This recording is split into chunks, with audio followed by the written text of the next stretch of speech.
This channel does not promote any violent, harmful, or illegal activities. All content provided by this channel is meant for an educational purpose only.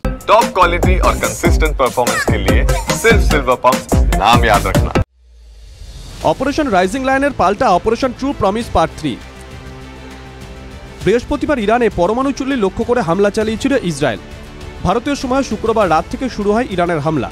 Haifa, Rafa O Rishan Legion থেকে Jerusalem এবং অবশ্যই Tel Aviv.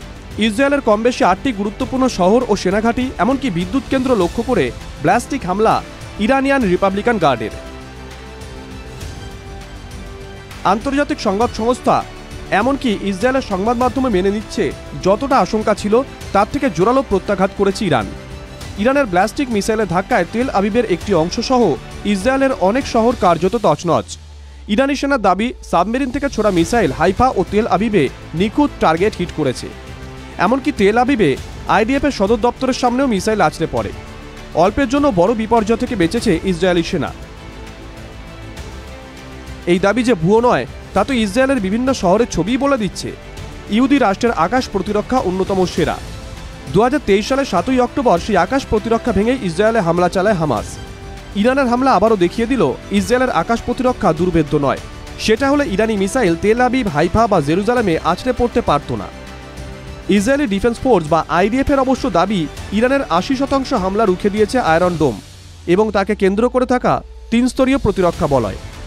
Iran কয়েক ঘন্টার মধ্যেই ঘন ঘন missile হামলা করায় কিছু ক্ষেত্রে আয়রন ডোম সেগুলোকে মাটিতে নামাতে পারেনি। আইডিএফের দাবি, ইরানের হামলায় অন্তত 2 নাগরিকের মৃত্যু হয়েছে, আহত অন্তত 80 জন। আইডিএফের হামলায় ইরানে মৃত্যুর সংখ্যা আরও বেশি। ইরানে প্রত্যাঘাতের পর শনিবার দুপুরে আবারও মিসাইল হামলা শুরু করে আইডিএফ। গত 2-3 দিনে দুপক্ষই বৃষ্টির মতন করে ব্লাস্টিক মিসাইল ফায়ার করছে। শনিবার বিকেলে ইরানি সেনা মুখপাত্র দাবি করলেন, আমাদের প্রত্যাঘাত সম্পূর্ণ হয়েছে, কিন্তু ইসরায়েল এখনও ইরান লক্ষ্য করে হামলা চালিয়ে যাচ্ছে। ইসরায়েল এখনই থেমে গেলে আমরাও আর এগোবো না, না হলে ইসরায়েলের একটা শহরও অক্ষত থাকবে না। ইসরায়েলের প্রতিরক্ষামন্ত্রীও কার্যত একই সুরে কথা বলেছেন। ইসরায়েল কার্ডচের হুঁশিয়ারি, মিসাইল হামলা বন্ধ না হলে গোটা ইরানে 3 দিন ধরে আগুন জ্বলবে। এখন কি বিষয়টা আর সংঘাতের পর্যায়ে আছে, নাকি পুরোদস্তু যুদ্ধই চলছে? প্রতিরক্ষা বিশেষজ্ঞরা বলছেন এটা পুরোদস্তু যুদ্ধই, তবে পুরোটাই নির্ভর করছে আমেরিকার উপর। আমেরিকা ইরান পরমাণু চুক্তি এখন অলীক কল্পনা, সেটা বুঝেই ইরানকে হুঁশিয়ারি দেওয়া শুরু করেছেন ডোনাল্ড ট্রাম্প। ইরান মুখে অন্তত সেসব পাত্তা দিচ্ছে না, উল্টে বলে দিয়েছে ইরানের সঙ্গে লাগার আগে মধ্যপ্রাচ্যে মার্কিন সেনাঘাঁটিগুলো নিয়ে ভাবা উচিত ট্রাম্পের। অর্থাৎ ইসরায়েল ইরান সংঘাতে এবার আমেরিকার এন্ট্রি হওয়ার সম্ভাবনাই প্রবল।